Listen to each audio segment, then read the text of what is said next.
ಶೀಘ್ರವಾಗಿ ಸ್ವಂತ ಮನೆ ಅಥವಾ ಭೂಮಿಯನ್ನು ಶೀಘ್ರವಾಗಿ ಖರೀದಿಸಲು ಮತ್ತು ನಿರ್ಮಿಸಲು ಹಿಂದೂ ಧರ್ಮದಲ್ಲಿ ಭೂಮಿಪುತ್ರನಾದ ಮಂಗಳ ಗ್ರಹ ಅಂಗಾರಕ ಮತ್ತು ವಾಸ್ತು ಪುರುಷ ಹಾಗೂ ವರಹಸ್ವಾಮಿಯನ್ನು ಆರಾಧಿಸುವುದು ಅತ್ಯಂತ ಶ್ರೇಷ್ಠ ಅಂತ ಹೇಳಲಾಗುತ್ತೆ.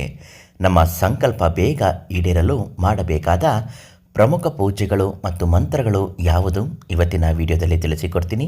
ನಿಮ್ಮ ಬದುಕಿನ ಸಮಸ್ಯೆಗಳು ಏನೇ ಇರಲಿ, ಎಷ್ಟೇ ಕಷ್ಟ ಇರಲಿ, ಪ್ರತಿಯೊಂದು ಸಮಸ್ಯೆಗೂ ಪಂಡಿತ್ ಶ್ರೀ ಮಂಜುನಾಥ ಗುರುಗಳಿಗೆ ಒಂದು ಕರೆ ಮಾಡಿ ಅವರು ನಿಮ್ಮ ಎಲ್ಲ ಸಮಸ್ಯೆಗೂ ಪರಿಹಾರವನ್ನು ತಿಳಿಸುತ್ತಾರೆ. ಈಗ ಮುಖ್ಯವಾಗಿ ಶಕ್ತಿಯುತವಾದ ಪಠಿಸಲೇಬೇಕಾದ ಮಂತ್ರಗಳು. ಮಂಗಳ ಗ್ರಹದ ಮಂತ್ರ. ಜಾತಕದಲ್ಲಿ ಕುಜದೋಷವಿದ್ದರೆ ಅಥವಾ ಮಂಗಳನ ಅನುಗ್ರಹ ಕಡಿಮೆ ಇದ್ದರೆ, ಸ್ವಂತ ಮನೆ ನಿರ್ಮಾಣದಲ್ಲಿ ಅಡೆತಡೆಗಳು ಬರುತ್ತಿದ್ದರೆ ಇದಕ್ಕಾಗಿ ಪ್ರತಿದಿನ ಅಥವಾ ಮಂಗಳವಾರ ಈ ಮಂತ್ರವನ್ನು ಪಠಿಸಬೇಕು. ಮಂತ್ರ ಈ ರೀತಿ ಇದೆ. ಓಂ ಧರಣಿ ಗರ್ಭ ಸಂಭೂತಂ ವಿದ್ಯುತ್ಕಾಂತಿ ಸಮಪ್ರಭಂ ಕುಮಾರಂ ಶಕ್ತಿಹಸ್ತಂ ಚ ತಂ ಮಂಗಳಂ ಪ್ರಣಮ್ಯಂಹಂ. ಈ ಮಂತ್ರವನ್ನು ಮಂಗಳವಾರ ಬೆಳಿಗ್ಗೆ ಸ್ನಾನದ ನಂತರ ಕೆಂಪು ಹೂವುಗಳನ್ನು ಇಟ್ಟು ಇದನ್ನು 21 ಅಥವಾ 108 ಬಾರಿ ಪಠಿಸಬೇಕು. ಇನ್ನು ಶ್ರೀ ವರಹಸ್ವಾಮಿಯ ಮಂತ್ರ.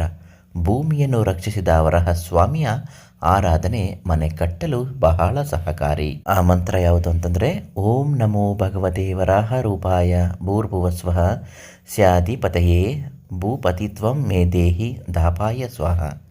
ಇನ್ನು ಮಾಡಬೇಕಾದ ಪ್ರಮುಖ ಪೂಜೆಗಳು ಮತ್ತು ವ್ರತಗಳು. ಗಣಪತಿ ಪೂಜೆ ಮತ್ತು ಸಂಕಲ್ಪ.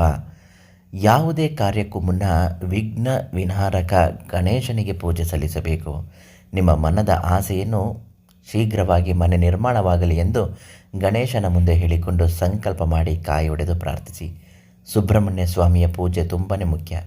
ಸುಬ್ರಹ್ಮಣ್ಯ ಭೂಮಿಗೆ ಅಧಿಪತಿ. ಮಂಗಳವಾರದ ದಿನ ಸುಬ್ರಹ್ಮಣ್ಯ ಸ್ವಾಮಿ ದೇವಸ್ಥಾನಕ್ಕೆ ಭೇಟಿ ಕೊಟ್ಟು ಅಭಿಷೇಕ ಮಾಡಿಸುವುದು ಅಥವಾ ಮನೆಯಲ್ಲಿ ಸುಬ್ರಹ್ಮಣ್ಯ ಅಷ್ಟೋತ್ತರ ಪಠಿಸುವುದರಿಂದ ಭೂಮಿ ಯೋಗ ಒದಗಿ ಬರುತ್ತದೆ. ವಾಸ್ತು ಪುರುಷನ ಆರಾಧನೆಯನ್ನು ಕೂಡ ಮಾಡಬೇಕು. ನೀವೀಗಾಗಲೇ ಸೈಟು ಖರೀದಿಸಿದ್ದರೆ ಮನೆ ನಿರ್ಮಾಣ ಆರಂಭಿಸುವ ಮುನ್ನ ವಾಸ್ತು ಬಲಿ ಮತ್ತು ಭೂಮಿ ಪೂಜೆಯನ್ನು ಶಾಸ್ತ್ರೋಕ್ತವಾಗಿ ಮಾಡಿಸಬೇಕು. ಇದರಿಂದ ಆ ಜಾಗದಲ್ಲಿರುವ ನಕಾರಾತ್ಮಕ ಶಕ್ತಿಗಳು ದೂರವಾಗುತ್ತದೆ. ಇವೆಲ್ಲವನ್ನು ಪೂರ್ಣ ಶ್ರದ್ಧೆ, ಭಕ್ತಿ ಮತ್ತು ಸಕಾರಾತ್ಮಕ ಯೋಚನೆಗಳಿಂದ ನಿಮ್ಮ ಪ್ರಯತ್ನವನ್ನು ಮುಂದುವರಿಸಿ. ಶೀಘ್ರದಲ್ಲೇ ನಿಮ್ಮ ಸ್ವಂತ ಮನೆ ಕನಸು ನನಸಾಗುತ್ತದೆ. ನಿಮ್ಮ ಸಮಸ್ಯೆಗಳು ಎಷ್ಟೇ ಕಠಿಣವಾಗಿದ್ದರೂ ಸ್ವಂತ ಮನೆ ಆಗಬೇಕು ಅಂದರೆ ಒಂದು ಯಂತ್ರವನ್ನು ಮಂತ್ರಿಸಿಕೊಡುತ್ತಾರೆ. ಅದಕ್ಕಾಗಿ ಪ್ರಧಾನ ಅರ್ಚಕರು ಮಂಜುನಾಥ ಗುರುಗಳಿಗೆ ಕರೆ ಮಾಡಿ. ತುಂಬ ಒಳ್ಳೆಯದಾಗುತ್ತೆ, ಬೇಗ ಕೆಲಸ ಆಗುತ್ತೆ.